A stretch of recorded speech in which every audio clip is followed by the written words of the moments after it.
Welcome back. This is World Insight. I'm Tian Wei. In a time of global warming, how can architecture help people cope with climate change? Keeping it simple may well be the aesthetics of the times. They are embracing the climate crisis as the catalyst for new creations. Today, let's meet Anne Lacaton and Jean-Philippe Vassal, two French architects who are honored with the 2021 Pritzker Architecture Award. Their designs make the most of space, light, and nature while providing a comfortable living space for the ordinary people. In an exclusive interview, they tell me about their special relationship with nature and how they incorporate it in their designs. And what they are saying once and again is they are not making monuments, but real living space for the real people.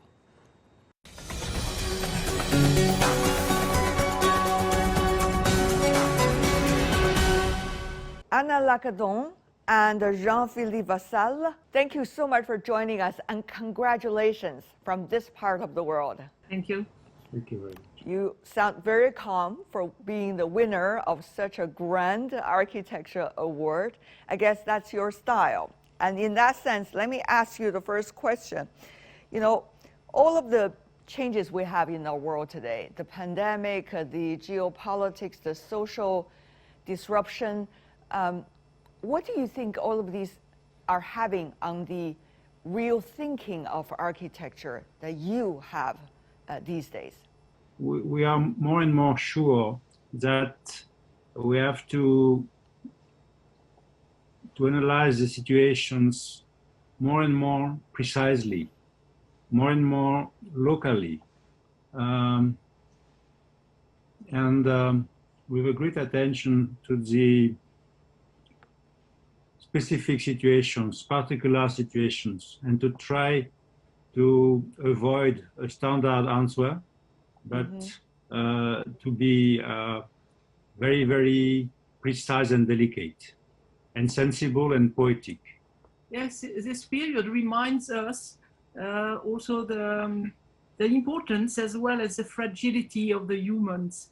And it's clear that more than ever, the architecture must take care about that and must be more comfortable, more pleasant, and taking more care to humans. And for us, it's something that we want to go through and go towards that.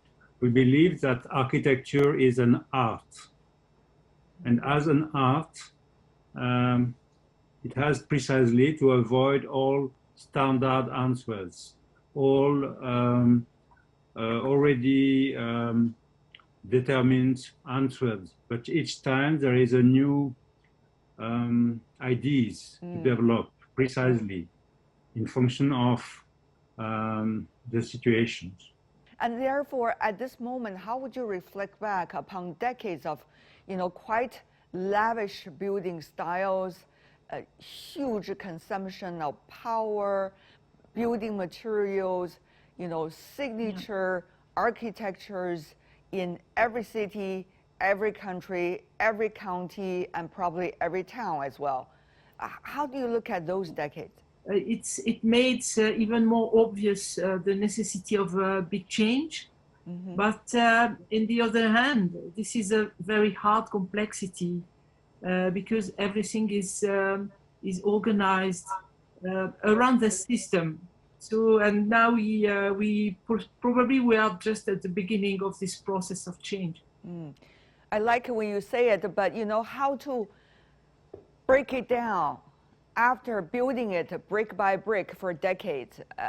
Whether your voice is too weak in that sense to build a new system, how are you trying your way, at least, in order to build the first few bricks?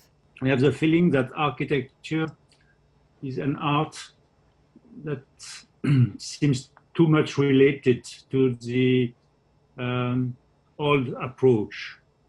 And we have most of the time, architecture has been the symbol of powerful people, of institutions that wanted to impress. That can be banks, companies. And today, if we believe in democracy, we should think as architecture as the possibility to give a beautiful space for each one, for each inhabitant. It means that we are more and more architects in the world, new young architects, and there are so many problems, so many bad situations. And if we can try to find the right and poetic answers to all these situations, I think it would be very, very nice and probably different way to look and to think what is architecture. It is so easy just to follow, but it's so hard to establish something new. I was looking at some of your previous works, including some of the social housing and things like that, and also making best use of the existing space by natural light. I'm just, making a few examples of what you did. Tell us one or two of your works that you really like even today. We think that the question of housing, question of inhabiting, question of the apartment is one of the most challenging questions today for architects. It means that each inhabitant should have the benefit of working with architecture in order to invent the best places for him. That means it should be in the same time poetic, full of light, full of air. It has to be affordable because it is done with simple elements that are light, air, life, space. And by that way, there is no reason for the rents to be very high because we can create generosity in a very affordable way. So it is precisely that time where economy and luxury can mix all together. It is not the luxury of expensive material. It is just the luxury of air, of light, of sun, and possibility to look the sky from your living room. That should be given to everyone. And to come back to your former question about which are the projects that we that have much importance for us. It's clear that the housing projects have we are very happy with this project, and especially the first project that we did, which is a small house, as we were young architects for a family. And this house, the house Latapie, remains for us a very strong reference. We always think to this house, and all our projects they develop the same approach, the same philosophy. Because at the time we were discussing with a family, a normal family of people with quite low incomes. And we had a great ambition to create more space, more quality of life for these people, in spite of the budget, which was not so big. But we took the time. We had the confidence of this family, and we could push very far this idea and never compromise with this former idea. So finally, we arrived to do this house, and now the family is nearly more than 20 years that they are living there. They are still very happy, and they talk very well of the house. So it remains for us a great example, and we learn so much from this house about this, how we could make us free of thinking, of changing the standard, of re-questioning the programs, and not always. You just asked the question how we can. So how can we? Today, most of the time, we have to take a budget to take a program and to see with the money that we have the minimum possibilities to do with that budget. And in fact, it is always the realization of some functions. And in this function, it is just one bedroom, one bathroom, one living room, one kitchen, everyone at the minimum. And when we say that working with the economy, working with this question of affordability, it is possible to use the minimum of elements to create the maximum of space. Yes. And this offers the possibility to create not unfunctional spaces, spaces for freedom, spaces that have not definitions, not like a living room or a bathroom, right. but just some spaces that react with the climate. Sounds we wonderful. call them extra space, or we call them greenhouses, or we call them, but we see that these spaces are absolutely necessary because most of the time, if we just fit with the minimum of the functions, we don't give any possibility of freedom. What was it like? I really love juicy details. What was it like when you were talking to the family, you know, telling them what you are trying to present to them and support them with? You know, when you, in the first discussions that you have with clients, they always give you the minimum they think they can have. And this is not enough. So in terms of square meters, I need a house of 60 square meters and not 70 because I have not enough money for that, or only with one room. But in fact, at one moment, you have to try to listen about their dreams. What are their wishes? What are the things that they never say because they think that it is impossible. Yes. So it's only when they will deliver these elements of what they think impossible, but what are their real dreams, or their real wishes, that you can start to work with them at the best. Did you remember their dreams? Yes. The house that you mentioned, what was their dream? So sometimes it can be, I would like a house, but in fact, when they dream, they talk about their holidays and the fact that they can camp just in front of the ocean. So you have to try to see how you can find a lot of space or a sort of climatic buffer zone that will allow them to remember that. Wow. So it is exactly that, to re-question the program, is not to take it as it is, but try to understand how this program has been established. Right. And if you arrive to understand what is missing in the program, because the program is a result of many negotiations or many discussions, but if you arrive to understand what is missing, but in the same time, which is absolutely essential, then you can restart on that point and work on an extended program, which is always more interesting than the former one. What was it like to be, in a way, being a silent voice for a long time, and now being discovered, quote unquote, for you, for both of you? I see something in you that I see very differently from, let's just say, from star architects.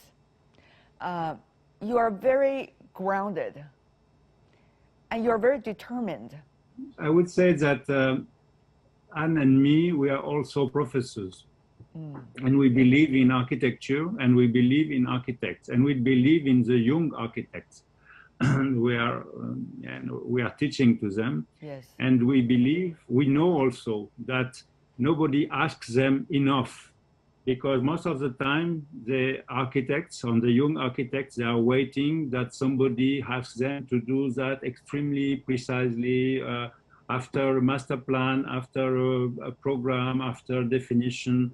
And we think that most of the problems that the society has today, nobody asks the architects to give answers. So there is not enough confidence in architects, and we believe that it's a extremely big challenge for all the people to know that architects, they can really help the cities, the landscapes, the countryside.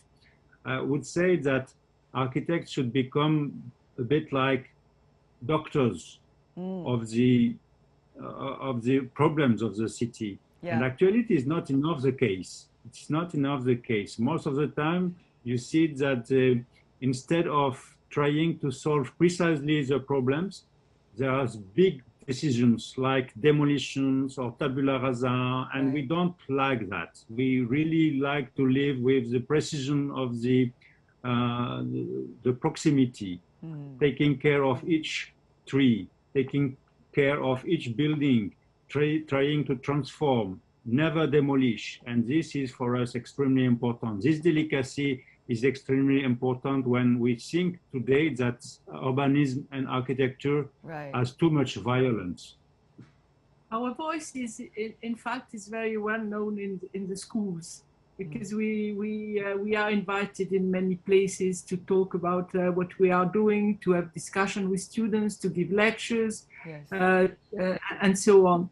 So, and we can see, and all over the world, and we can see that many young students, they really share the ideas that we are talking about. So it's for us, it's very pleasant, because in fact, it's today the situation is as it is, but we really hope that the future can be different, and that all these young people, they will disseminate other philosophies or the ideas, and but it's always an issue of time. Actually, from the very beginning of our conversation, Ms. Lacaton and Mr. Vassal, I noticed the background in your Zoom. Where is it in your home? And why do two architects winning the Pritzker Architect Award having such a plain, ordinary, grounded background? That I'm very curious about. This is our office. Okay. And in fact, this is a room when we store the publications. Yes. And what we see is a piece of curtain. Yeah. What is shining is a piece of curtain that normally we have in the greenhouses. All right. You know, so also, it's a kind of room of it's a kind of room of prototypes of everything. you know, also your extra space. With Zoom, it's possible to have a virtual backgrounds, but we don't like fake. We like the reality, so it's what you see. I love it. It's also because we moved the office quite recently, so there is still a little mess. But it's we have we assume it. We have no problem with it. And today the sky is particularly gray in Paris, unfortunately. No, but in fact, what you don't see in another part of the office, there is a wonderful corner with a collection of orchids that Jean-Philippe is growing. Wonderful. Finally, before we go, I do want to ask both of you. You are both educators. You are architects yourself. You try to speak with a different voice over the decades. And now it seems that people increasingly have got the chance to hear you. What do they really need to hear from both of you winning this very precious Pritzker Architect Award? We think again that to be confident in architecture, because it's a wonderful work, to have to play with space. Space is really a friend for us, and we like this. And we think today it is important to give this opportunity to deliver beautiful spaces for everyone, and to stop a little with objects, monuments. Because what is important in architecture his life. Yeah, it's clear that it's very important to keep always the attention, the curiosity to places, to people, because we have a lot to learn from that. And as architects, we are not the one who every day reinvent a kind of virtual world, but we are those who can observe the reality and make something much better with it. Anna Lacaton and Jean-Philippe Vassal, I love every answer you give over the past half an hour. A lot of nutrition, a lot of food for thought for all of us, not just about architecture, but a lot of other things as well.